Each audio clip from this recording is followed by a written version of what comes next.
10년 동안 그렇게 사랑하고 그리워하던 사람인데 감옥에 갔습니다. 그래서 기분이 묘합니다. 이제 나는 누구를 쫓아야 되나, 뭘 해야 되나 이런 생각에 조금 기분이 묘합니다. 이제 이명박이 구속된 거는 이제 시작이에요. 굳이 했다고 하면 5분의 1 정도 했던 것 같아요. 다스가 누구 거냐 이 부분만 밝혀졌지 진짜 이 권력을 가지고 했던 나쁜 짓들은 아직 시작도 안 했어요. 그리고 수많은 진짜 거대한 비자금의 저수지가 잠자고 있어요. 그 부분에 대해서도 꼭 찾아야 돼요. 이명박은 돈의 신입니다. 돈을 뺏어야 이 사람은 진짜 감옥에 보내는 거예요. 이 사람은 감옥에 가서도 돈만 안 뺏기면 나는 괜찮아 이렇게 생각해. 2년 동안 썼고 돈을 몇 조 벌면 이건 얼마나 잘한 거야. 자자손손 돈으로 사는 거야. 이렇게 생각할 거예요. 사실 4대 강도, 자원외교도 그리고 그 많은 권력을 가지고 이권을 취했던 것도 아무것도 밝혀지지 않았잖아요. 이제 시작이죠. 일단은 아까 이명박 주변에 서 있던 사람들을 다 버스에 태워서 감옥에 보내고 싶어요. 그 사람들이 그 마피아 집단, 이 대한민국이라는 권력을 잡아서 이 권력을 가지고 이권을 쟁탈한 그 범죄자들이에요. 그 사람들이 검찰에 불려가서 다 이명박을 가리키고 이명박을 불고 나가서 자기네들은 다 살았어요. 그래서 그 부분들도 다 모아서 버스에 태워서 무상급식행 그 버스에 태워드리는 게 저의 소망입니다. 네, 각하 편히 쉬십시오. 가시는 길은 제가 잘 모시겠습니다. 곧 변호사비도 제가 해외에서 찾아다가 바치겠습니다. 그러니 편히 쉬십시오. 이명박 각하 감옥에 가서는 제발 예수 믿으세요. 돈만 믿지 마시고. 밤에 이명박 씨가 구속됐습니다. 기분 묘하시겠습니다. 글쎄 그렇게 막 박수치고 그런 느낌이 안 되더라고요. 좀 잡잡하고. 그렇죠. 네, 저도 수감되는 그 장면을 쭉 지켜봤는데 우선 역대 대통령들이 이렇게 늘 사법 처리되고 대상이 된다는 것 자체가 우리 국민들로는 참 썩 기분 좋은 일은 아니다 이런 생각이고 또 하나는 이명박 전 대통령 같은 경우는 저는 일찌감치 정말 대국민 사과를 좀 하고 고백을 좀 하고 용서를 구했으면 좋겠다 싶었던데 끝끝내 오리발 내밀고 아무것도 협조를 않다가 결국 가장 안 좋은 불행한 상황까지 간 것이 너무너무 안 좋아 보이더라고요. 이게 어느 날 갑자기 돌발로 생긴 사건이라 그러면 충격파가 클 텐데 10년 동안의 수건 사업 같은 거였어요. 의원님 말씀에 공감하는 게 우리 같은 불의의 인간형이 그런 사람들인가 봐요. 속 시원하다, 통쾌하다 이건 두 번째 문제고 그 앞에 한켠에 씁쓸한 느낌 그런 거 있잖아요. 뭐 그 사람 동정해서 그런 게 아니라 죄를 진 사람이 정말 죄송합니다 이런 느낌으로 이렇게 가주면 유무지를 떠나가지고 일국의 대통령을 지낸 자로서 국민들한테 주는 상처라는 게 있거든요. 그 감정을 어루만지지 못하는 그 리더들은 정말 나쁜 사람들인 거예요. 그러니까 이제 이명박 구속을 바라던 많은 사람들도 처벌을 바라고 구속을 바라던 많은 사람들도 한편에서 그냥 이거 박수칠 일만은 아니다 이런 느낌이 대부분 느낌이었던 것 같아요. 자, 이제 다시 이명박 씨 이야기로 돌아가겠습니다. 생중계로 일국의 대통령을 지낸 자의 사실은 체포 순간이거든요. 공식적으로 법적으로 전직 대통령을 체포해도 된다. 체포하라. 라고 법원이 결정을 내려준 거잖아요. 네. 그래서 부장검사 2명이 이명박을 체포하러 갑니다. 영장이 발부가 됐으니까. 근데 그 상황에서 이명박 씨 나와서 주차장 문에 차 타고 올라가고 이명박 씨가 나오고 짧게 몇 사람과 악수를 하고 그리고 차에 타서 이제 가는데 일단 재밌는 장면 몇 가지. 하나는 자녀들이 다 나와서 배웅을 하더만요. 그 지점은 저는 그렇게 좋게 보이지는 않더라고요. 그래서 자녀들이 막 그 발 동동 구르고 이런 모습을 보여주는 게 저는 개인적 감정으로는 연출된 어떤 모습이다 이런 생각이 좀 들더라고요. 특히 이시영 같은 경우는 외아들이에요. 그 외아들이 어찌할 바를 모르고 눈물 짓는 장면을 보는데 저렇게까지 해야 되나 국민들한테 보여주는 모습 동정심 유발이 아닌가 싶어요. 이런 경우에는 그런 식으로 배웅하면 안 되는 거거든요. 자기 아버지가 독립운동하다가 잡혀가는 상황이 아니면 비리로 잡혀가는 거잖아요. 근데 자식들이 거기에서 눈물 같은 걸 보이기 시작하면은 이게 본질이 흐려진다는 측면이 있어요. 정정당당한 법의 심판을 받으려고 가면 그런 모습 없이 가야 된다. 저는 그렇게 보는 거. 만약 저런 경우에 집에 다 남겨두고 혼자 당당히 담담히 나왔어야 되지 않을까 싶어져요. 저도 그런 생각은 좀 해봤어요. 그러니까 연출이죠. 그 장면을 국민에게 보여주기 위해서 자녀들을 연출시켰다. 그건 좀 더 좀 비인간적인데요. 그러니까 만약 그렇다면. 마지막 인사는 얼마든지 안에서 할 수 있잖아요. 근데 분명히 다른 사람도 아니고 측근들보다 더 관심 가는 그 스포트라이트가 자녀들일 텐데 나와서 그런 슬픈 표정을 짓고 뭐 발 동동 구르고 하는 모습은 의도된 연출이라고밖에 볼 수가 없다는 거죠. 썩 좋아 보이는 모습은 아니었어요. 예. 김윤옥은 문 안에서 남편을 붙잡고 대성통곡을 했었다고. 한국인의 정서가 그래요. 아무리 사악한 독재자라고 해도 그런 모습을 보면 마음이 약해지는 측면이 있거든요. 퇴임 1852일 만에.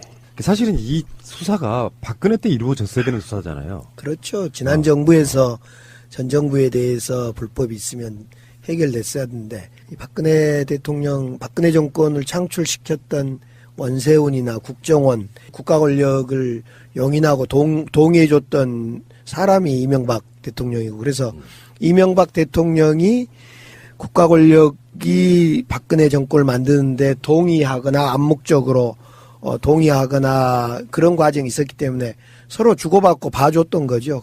결국은 그러다 보니까 박근혜 대통령, 이명박 전 대통령 둘이를 한꺼번에 사법 처리할 수밖에 없는 이런 과정이 있고요. 예. 근데 놀라운 것은 구속영장 청구하면서 법원의 증거 기록 157권, 페이지로는 8만 쪽이거든요. 진짜 놀라운 것은 이게 시작이라는 거예요. 의원님도 감옥 가보셨죠? 이런 종류는 안 가봤습니다. 아니 어쨌든 가보셨잖아요. 이런 종류로 안 가봤어요. 예, 알고 있습니다. 네. 독재와 싸우다가 이렇게 가신 건데 감옥에 그런 권력자가 갇히는 순간 사실은 법물 터지듯이 계속 쏟아져 나올 수밖에 없는 구조이잖아요. 그러니까 지금 이게 8만 쪽짜리인데 앞으로 나올 또 여러 가지의 어떤 사건들은 80만 쪽이 될지 8만 쪽이 될지 모르는 거예요.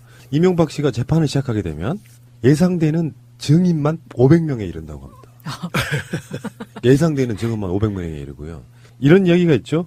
어제 밤에 11시쯤에 구속영장이 발부가 되는데 검찰 부장 검사 2명이 체포로 간 시간이 12시 넘어서인데 그건 뭐 어쩌면 당연할 수도 있는데 기소를 20일 안에 해야 됩니다. 구속을 하면. 네. 그 20일 안에 기소를 하려면 하루를 까먹으면 안 되는 거죠. 11시에 구속영 발부되면 바로 가서 체포하면 안 되고 1시간 텀으로 하루가 더 날짜가 있기 때문에 12시 2분에 정확하게 체포를 했다 뭐 이런 얘기가 있습니다.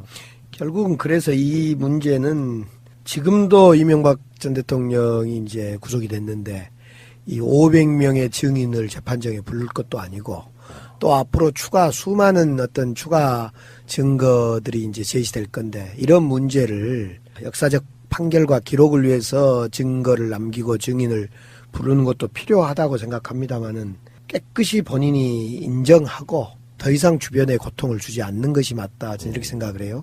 이런 사건 중에 이제 제 주위에도 과거에 한 분이 있는데 그분 제가 면회를 가서 그랬어요. 그분은 이제 본인이 잘못 때문에 이제 구속이 돼 있는 상태에서 본인의 잘못을 변호하기 위해서 증거를 활용하기 위해서 자기를 도왔던 수많은 그냥 시민들을 이렇게 증인으로 불러요. 한 60명 이상을. 그 증인들이 얼마나 고통스럽겠어요.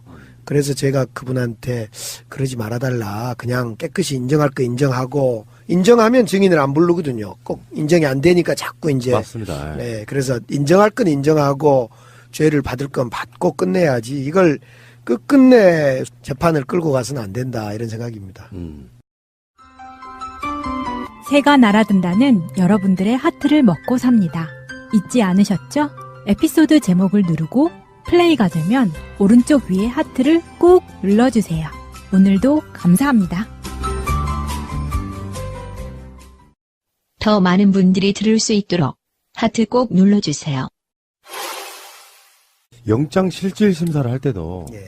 이명박 씨가 안 나가겠다고 했대요. 예. 이제 뭐 실제로 박근혜처럼 영장 실질 심사에 나가서 오랜 시간 동안 소위 쪽을 파느니 결과는 어떻게든 똑같다. 영장 실질 심사를 나가건 안 나가건 구속은 피할 수가 없다. 그러니 그냥 그 절차를 간소하게 하자 이런 전략이었다고 하는데 질문은 뭘 드리고 싶냐면은 재판 나오냐? 그렇죠. 그러니까 재판에 안 나갈 가능성이 높아 보인다는 거죠. 박근혜 전 대통령의 재판 불출석, 재판 거부에 대해서 이제 평가를 할 겁니다. 근데 박근혜 전 대통령이 재판에 나와서 할 이야기가 없었던 거예요. 이명박 전 대통령도 재판에 나와도 할 이야기가 없을 거예요.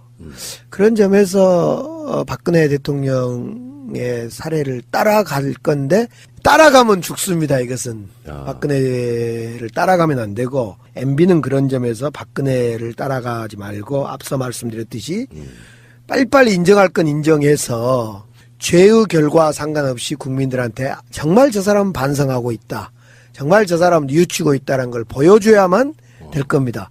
괜히 박근혜 따라서 재판 안 나가고 변호사 선임 안 하다가 38년 큰일 납니다. 38년. 어디서 나온 건 겁니까? 아니 38년. 박근혜 38년 아닌가요? 아니, 30년이죠, 30년. 아 30년인가요? 네. 구역만? 구형만. 아. 아이고 제가 죄송합니다. 왜 갑자기 38년 하시니까 이상하게 그 숫자에 욕을 집어넣으신 것 같아요. 아 죄송합니다. 38년. 저는 이러시면 되겠습니까, 정치인이? 8년을 그냥 제가 38년이라니요. 마음속에 들켜버렸습니다. 자, 농담인 거 알고요. 근데 어저께 이명박 씨가 친필 입장문이라는 걸 페이스북에 뜬금없이 전날 써놓은 거를 이제 올렸어요. 예. 구속영장 발부된 게 22일 날 예. 11시, 밤 11시고 그 전날 새벽, 예. 21일 새벽에 예. 구속을 예감한 듯 써놓은 것이 있는데 예. 사실 이건 거들떠 보고 싶지도 않아요. 구차한 변명에 지나지 않지만 어떤 심리 상태인가를 보기 위해서 잠깐만 볼게요. 아, 이거는요. 제가 마차님한테 읽으라고 하지 않는 이유가 마차님이 읽으면 진심이 돼버려요. 좀 진심 아니게 읽어볼 수 있잖아요. 아, 그래 봐요. 마차님. 진심 아니게 한번 읽어봐요. 도중 너무 도중. 네. 어려운 걸 시켜. 지금 이 시간 누굴 원망하기보다는 이 모든 것은 내 탓이라는 심정이고 자책감을 느낀다. 거짓. 갑자기. 지나온 날을 되돌아보면 기업에 있을 때나 서울시장, 대통령직에 있을 때 나름대로 최선을 다했다고 생각한다. 거짓. 잠깐만요. 거짓. 거짓도 거짓이지만 이런 얘기 누구나 할 수 있어요. 자기 범죄 사실만 없다면. 근데 범죄 사실은 너무 크고 솔직히 말씀드려서 서울시장이나 대통령직에 있으면 비리만 했겠어요. 어떤 사람은 다 자기가 어느 정도 해야 될 일은 다 하지. 그래서 자기 죄를 자기 업적 같은 걸로 덮고 싶어하는 심리예요. 이게. 특히 대통령이 되어 정말 한번 잘해봐야겠다라는 각오로 임했다. 거짓. 아니 잘해봐야겠다는 각오라는 게 잘 벌어봐야겠다. 이 말이어서. 아니 앞에가 괄호로 열고 비리를 뭐 이런 거고.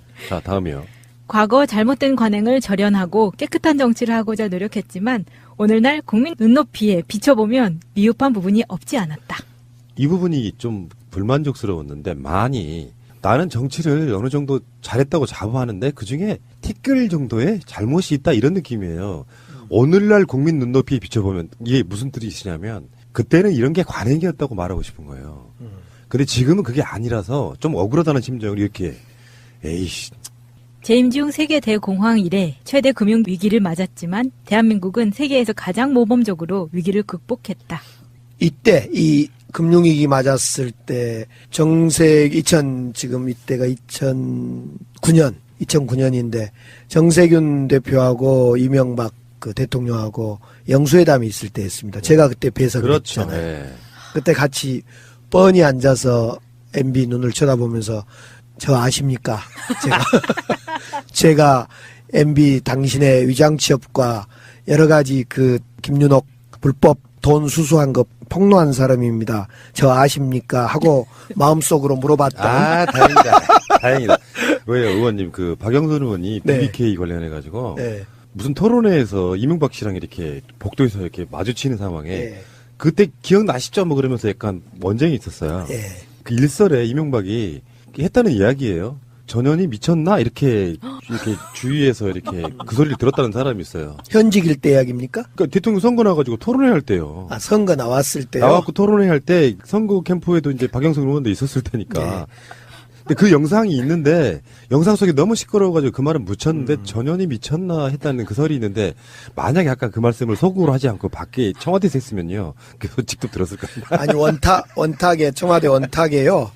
대통령 앉고 우리 정세균 대표, 이제 그때 우리 민주당 대표였으니까 회담 끝나고 이제 다시 정리하기 위해서 대통령 앉고 우리 정세균 대표 앉고 비서실장 제 앉고 또 그때 비서실장이 그렇게 4명이 앉아서 이제 회담 이후 구술을 하는데 이제 빤히 쳐다보면서 제가 속으로 겉으로는 못 물어봤죠. 알겠어요, 저. 제가 그런 사람이었습니다. 영포 빌딩. 영포 빌딩 가서 그런 이야기를 속으로 물어보고 있었죠. 박영선 의원 이야기 잠깐 나와서 그런데 BBK 사건 덮어준 사람이 홍준표잖아요. 예. 자기 입으로도 이야기했었고 그렇죠. 내가 이명박 대통령을 대통령 만들어줬다 뭐 이런 얘기까지 했는데 가짜 편지 사건도 수사가 돼야 된다는 거고 그렇죠. 가짜 편지가 그때 분명히 가짜라는 게 확인됐는데 지금 맞아. 그 수사가 잘 안 되고 있어요. 돼야죠. 이제 어차피 BBK 이야기를 하면은 예. 그리고 지금 금융위기 같은 이게 왜 여기 지금 등장하냐면은 처음에 왜 자기 그 사무실에서 국민 기자회견 기침회견. 기침회견. 좋아요, 저 표현 좋아. 그 기침회견 할 때 뭐 4대 강인에 뭐 이런 이야기 했잖아요. 근데 사실은 그게 자기의 업적이라고 볼 수가 없어서 자기가 금융위기를 극복한 것이 유일한 업적으로 지금 내세우고 있는 건데 참. 그래서 제가 아까 그 이야기 하다가 옆으로 빠졌네. 이 금융위기를 우리 야당에서 당시에 우리 정세균 대표 시절에 조건 없이 이 금융위기 극복 과정에 도와줬어요. 그때는 정말 우리 민주당 내에 생각을 달리한 분도 많이 있었는데 이 위기 앞에 혼연일체로 야당이 동의해줘서 여러 가지 국정과제를 풀 수 있도록 위기를 넘길 수 있도록 이렇게 도와줬는데 그런 거에 비춰볼 때 지금 우리 야당은 홍준표 당이죠. 야당은 아무것도 돕질 않아요. 명분이 있어도 안 돕고 명분이 없는 건 더더욱 안 돕고 정말 그런 거 보면 이 야당으로서 전혀 자질이 없는 집권하기 힘들 것 같아요. 그쪽 야당은. 이승만, 다음에 박정희, 전두환 노태우, 이명박근혜 이렇게 무대기가 있어요. 사람은 달라질지는 몰라도 전두환 노태우가 한 묶음이고 그래서 32년 만에 전직 대통령이 동시 구속되는 뭐 이런 사건이 있었다는 것처럼 이들이 정권만 잡으면 탈이 난다. 요거를 우리가 적나라하게 보고 있는 거거든요. 그 뒤에 한번 또 읽어보십시오. 위기 극복을 위해 같이 합심해서 일한 사람들, 민과 관, 노와 사, 그 모두를 결코 잊지 못하고 감사하고 있다. 요거는 자기 편이 없다는 뜻을 반대로 저는 드러낸 거라고 봐요. 그때 나랑 같이 일했던 사람들 내 편 들어줘 이런 뜻이에요. 그다음 이들을 생각하면 송구한 마음뿐이다. 지난 10개월 동안 견디기 힘든 고통을 겪었다. 가족들은 인륜이 파괴되는 아픔을 겪고 있고 휴일도 없이 일만 했던 사람들이 나로 인해 고통받는 것을 생각하면 잠을 이룰 수가 없다. 요거 열받네요. 휴일도 없이 일만 했던 사람들이 나로 인해 고통을 받는 걸 생각하면 그럼 자기가 인정하면 되잖아. 지금 자기 측근들 이런 사람들이 지금 감옥에 가 있고 그렇잖아요. 이렇게 휴일도 없이 일만 하라고 안 했는데 노동법 쉴 때 쉬면서 제대로 일하라 그런 거잖아요. 휴일도 없이 뇌물 받으셨잖아요. 우리 문재인 대통령은 휴가 쉬어라. 휴가 제대로 쉬고 일 제대로 해라. 이렇게 이야기를 하잖아요. 10개월 동안 견디기 힘든 고통이었대요. 우리는 10년 동안 견디기 힘든 고통이었고요. 인륜이 파괴되는 거는요. 노무현 대통령 생각해 보세요. 그렇게 국민들한테 겪었던 고통을 생각 안 해? 자기가 누렸던 영화가 있고 재산이 있는데 나쁜 사람입니다. 사실은 저 개인도 10개월이 아니라 수많은 법원에 다니면서 재판받고 이런 아마 제 하나뿐만 아니라 얼마나 많은 사람들이 당신 때문에 고통받았습니까? 예. 휴일 좀 찾고 일 제대로 해주시지. 그다음 내가 구속됨으로써 나와 함께 일했던 사람들과 가족의 고통이 좀 덜어질 수 있으면 좋겠다. 바라건대 언젠가 나의 참모습을 되찾고 할 말을 할 수 있으리라 기대해본다. 나는 그래도 대한민국을 위해 기도할 것이다. 이 중에 골목 성명 같은 건데 시대가 SNS 시대로 바뀌어서 SNS 골목 성명 같은 거죠. 자기가 할 말이 많은데 지금은 말하지 않겠다라고 말하는 건 할 말이 진짜로 없다는 뜻이에요. 이 시점에 말하지 않으면 말할 기회가 없어지는 거거든요. 내가 구속됨으로써 나와 함께 일했던 사람들과 가족들이 고통이 덜어질 수 있었으면 좋겠다?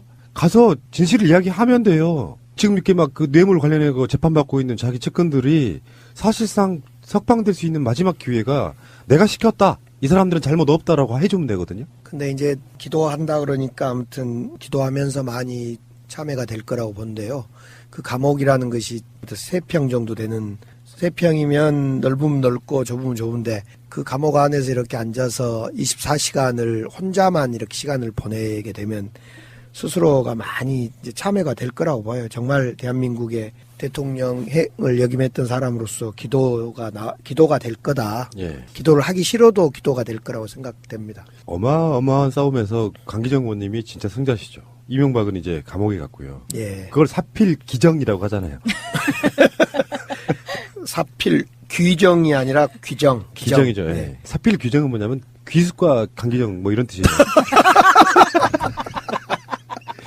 아, 유기숙과 강기정의 준말. 그렇죠, 그렇죠. 규정. 예.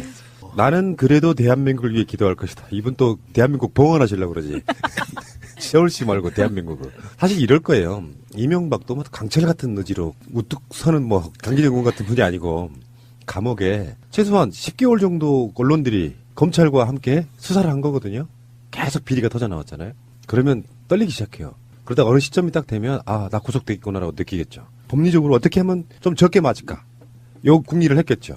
그러다가 사실 전직 대통령도 지낸 권력을 가진 사람은 자기가 구속될 수는 있겠다 싶어도 실감하지는 못할 거예요. 이게 꿈인가 싶고.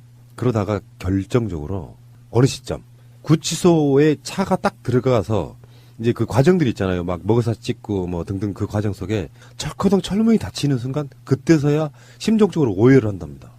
내가 갇혔구나. 근데 우리 같은 보통의 자범들은 들어가도 그냥 뭐 그게 별다른 게 없는데 이런 사람들은 감옥에 들어가는 순간에 멘탈이 완전히 무너진다는 거예요. 그래서 검찰이 방어선은 오늘은 아예 일제히 조사를 안 한답니다. 그것도 전략이야. 그 사람이 멘탈이 붕괴되기를 좀 기다려주는 거예요.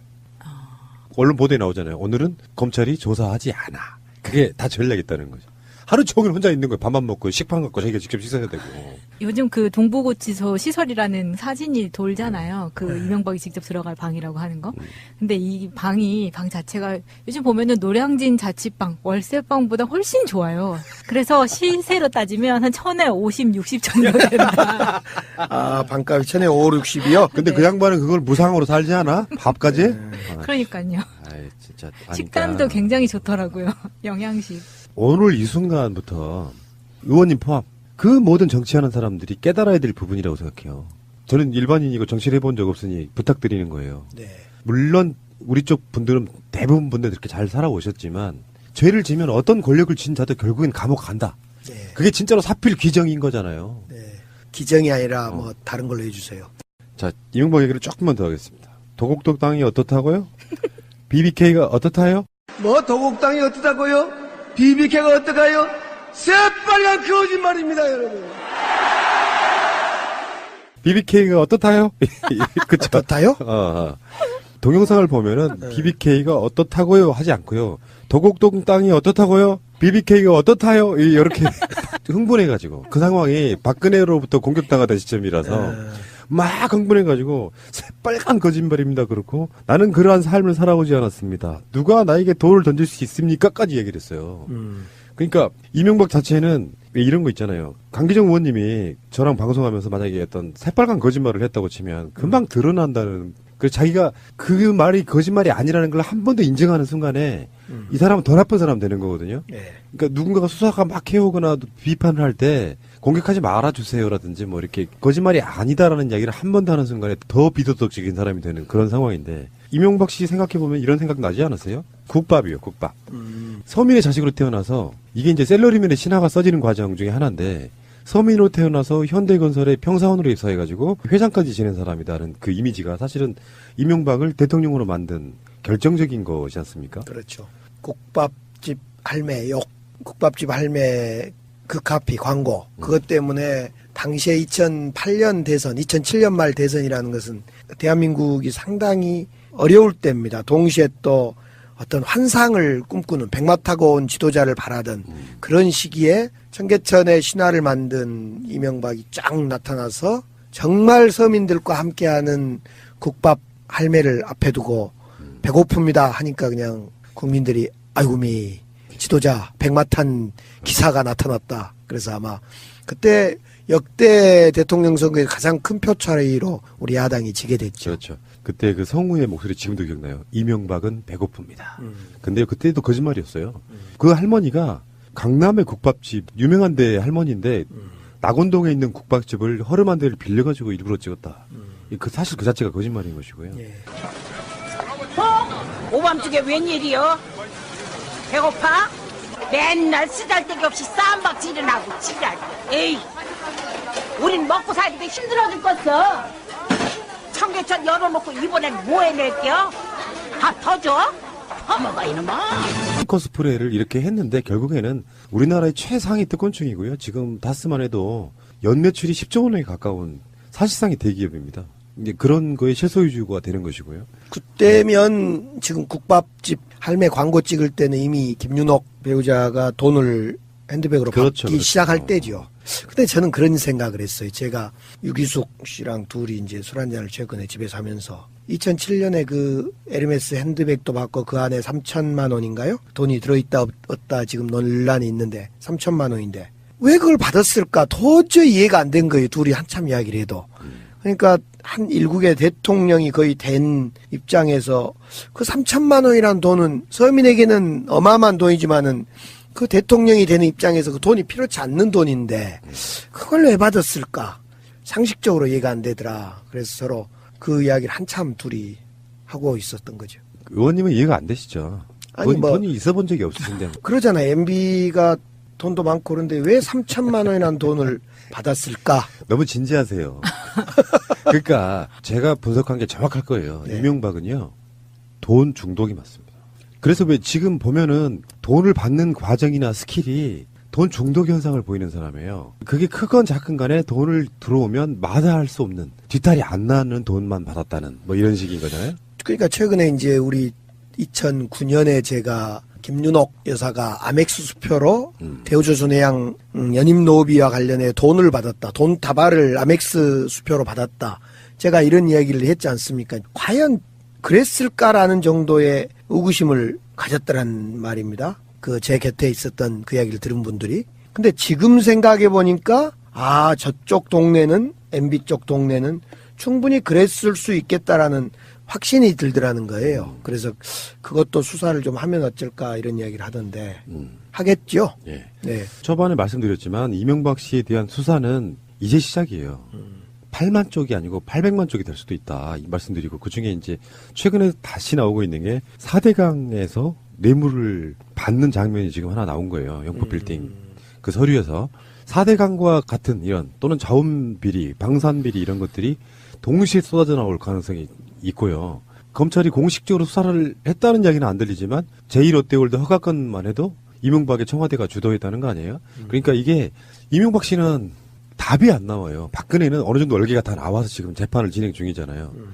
이명박 씨에 대한 수사는 재판과 동시에 몇 년간 이루어질 가능성도 저는 있다고 봐요. 이낙연 총리가 세계 물의 날 기념식에서 그런 이야기를 했습니다. 올해 안에 4대강에 16개 보를 개방한다. 이런 이야기를 했는데 이명박 씨가 4대강을 시작하면서 했던 게 가뭄 예방, 홍수 예방, 수질 개선 이런 거였거든요. 이게 동시 세 개가 가능합니까? 보가? 그 당시에도 이야기했지만 이 참 22조 4대강 이건 정말 돈의 문제이기도 하고 환경의 문제이기도 하고 정말 아무 쓰잘데없는 일을 해버린 거죠. 이제 16개 보를 개방한다는 것은 22조 원 들여서 만든 모든 4대강 자전거 도로 빼고는 다 그냥 무용지물이 된다는 건데요. 그 당시에도 저도 이제 국토위원회에 있어가지고 국회에서 재선 때입니다. 국토위에 있어서 이 4대강 예산 날치기 하는 건 막다가 벌금도 물고 뭐 재판도 해부되고 그랬습니다만은 그때부터 지금까지 정말 해서는 안 될 일 중에 하나가 4대강 22조 투입하는 거죠. 그렇죠. 예. 근데 지금 자전거 도로도 무용지물인 경우가 많대요. 왜냐하면 사람들이 안 다니거든요. 어쨌건 그런 정도가 지금 돼 있는 상태인데 네. 결국엔 수질인데 당연한 거잖아요. 물은 흘러야 수질이 깨끗해지는 건데 16개 보 개방한다 그러니까 지금 영산강에도 광주 주변에 죽산보라든지 이런 것들을 개방해야 되는 거고요. 진직 개방했어요, 거기는. 죽산보 쪽이 저희 고향이잖아요. 거기 이제 지금 수질도 안 되고 수질도 악화되고 수질이 안 좋은 수량이 무슨 필요가 있겠습니까? 그러니까요. 그래서 수질 수량이 다 안 되고 있어서 우리 그쪽 죽산보 그다음에 또 뭐죠? 거기는 지난번에 먼저 개방을 했죠, 우선. 네. 물이라는 게 급수에 따라서 예. 식수가 가능한 게 있고 농업용수 가능한 게 있고 예. 공업용수 가능한 게 있는데 어느 쪽에도 못 쓴다는 그렇죠, 그러면 지금. 이거는 네. 당연히 개방해야 되고 사실상 이 관리 비용보다는 차라리 폭파하는 게 낫지 않겠느냐가 현실화돼야 되는 거죠. 이제 사실상 우리가 문재인 후보 시절에 대선 공약을 만들 때도 이거 고민을 했는데 수문을 여는 순간 이제 폭파의 문제는 나중에 문제고 그렇죠. 여는 순간 이제 옛날로 그대로 돌아간 거지요. 다시 이제 여는 순간 수문을 개방하는 순간 회복이 조금씩 된답니다. 그래서 이제 이미 콘크리트 구조물은 이제 이걸 다시 철거하는 과정은 앞으로 과정이고 수문을 개방하는 순간 이제 환경이 조금씩 돌아오고 복원된다 이렇게 진단을 하고 있더라고요. 박근혜 때까지 관련 부처들이 굉장히 거짓말을 해왔어요. 수질이 나빠지는 게 대체적으로 어떤 거를 얘기했냐면은 농업용수를 쓰다가 버린다든지 가정에서 버리는 오폐수라든지 이런 것들 때문에 오염되는 거지 4대강에 있는 보 때문이 아니다라고 거짓말을 해왔었는데 실제로 이번에 대통령 되시자마자 20몇 개를 샘플로 열어봤거든요. 정말 수질이 좋아진 거죠. 그 거짓말들을 해왔던 사람들 또는 4대강 같은데 부역했던 사람들도 사실은 대국민 사과를 해야 돼요. 교수들 나와가지고 4대강을 만들면 수질이 좋아진다. 그렇죠. 그때 전문가들이라고 소위 동원해서 막 수치 제시해가면서 좋아진다고 했던 그 전문가들은 처벌돼야 됩니다. 최시중이 운영하는 골프장에 기업 조그만 건설회사 대표가 이명박을 만나요. 그리고 나서 그 당시 5억 원을 받고요. 나눠서 5억 원을 받는데 바로 4대강 공사에 참여를 시켜줘요. 그리고 그 회사는 200억 정도의 매출을 올려요. 이런 방식인 거야. 5억 주고 200억 땡기고. 에이 나쁜 새끼들. 세상은 사필 규정으로 돌아가고요. 결국에는 정의가 승리한다는 거를 이명박 씨가 입증해준 이런 케이스라고 봐요. 권력은 무한하지 않다. 화무십일용, 권불십년. 이게 상징적으로 드러난 거고요. 재판으로는 대법원에 판례가 남듯이 역사적으로는 이런 사례가 남습니다. 사실은 김대중 노무현 대통령 때 국정원 특활비라든지 당선 축하금 같은 것들을 받지 않으면서 실제로 깨끗한 정권을 유지하기 노력했던 게 사실이에요. 일부 약간의 잡음은 있었지만 그 역사를 다시 역진시켰던 바로 그 인물이고요. 심지어는 다른 방송에서 다루겠습니다만 노무현 대통령을 봉화 내려가자마자 사찰하기 시작하는 그 부도덕함도 보이는 거고요. 그런 것들이 결국에는 이명박의 이런 험한 꼴로 사실은 이명박 씨가 어제 본인의 자택에서 차에 타는 순간 외부에서 보일 수 있는 마지막 모습이라고 생각합니다. 한 20, 30년 지나서 지병 같은 게 있어서 도저히 감옥 생활을 못할 정도가 아니라 그러면 사실상 나오기 힘들다고 봅니다. 물론 단서가 하나 있어요. 정권이 바뀌지 않아야 되죠. 정권이 바뀌면 사면해 줄 수밖에 없거든요. 그러니까 저들의 전략은 문재인 대통령 이후에 정권을 되찾아서 박근혜, 이명박 사면을 한다. 저는 그렇게 보거든요. 38년 후에 본다 이거죠? 그렇죠. 그때 내가 살아있을까 싶어. 네, 아무튼 역대 대통령이 줄줄이 구속되는 아픔입니다만 적폐청산의 과정이고 문제는 이런 것을 예전 같으면 막 정치 보복이다, 구속돼서는 안 된다 이런 여론도 있을 법한데 전혀 그런 여론이 없이 적폐청산에 박수 보내주고 그런 점에 대해서 참 우리 문재인 정부가 잘해나가고 있다 싶어요. 국민들이 더 놀라웠다고 저는 봐요. 네, 국민들이 그렇죠. 안 속아 넘어가는 거죠. 옛날 같으면 막 여론 조작해서 뭐 구속하면 안 된다. 2명의 대통령을 어떻게 구속하냐. 막 이런 이야기가 나올 법한데 전혀 그런 건 없잖아요. 예. 세트로 구속되는 게 저쪽에 이제 전통이 되겠어요, 이제 앞으로. 전두환 노태우, 이명박근혜. 자, 기쁘면서도 한켠에서는 좀 가슴이 아리는 그러나 네. 국민들 마음이 약해지면 안 돼요. 그래서 일제청산 못한 부분도 있거든요. 악한 사람은 정의에 의해서 법의 심판을 받는 게 맞다고 생각이 들고요. 그렇게 역사가 청산돼야만 똑같은 범죄자가 나오지 않습니다. 앞으로 강기정 의원님은 그 악마가 감옥에 갇혔으니 앞으로의 인생은 탄탄하게 열릴 것이다. 아멘. 강기정 의원님께 새나리 운빨을 드리겠습니다. 감사합니다. 예. 광주에 조심히 내려가십시오. 네, 감사합니다. 감사합니다.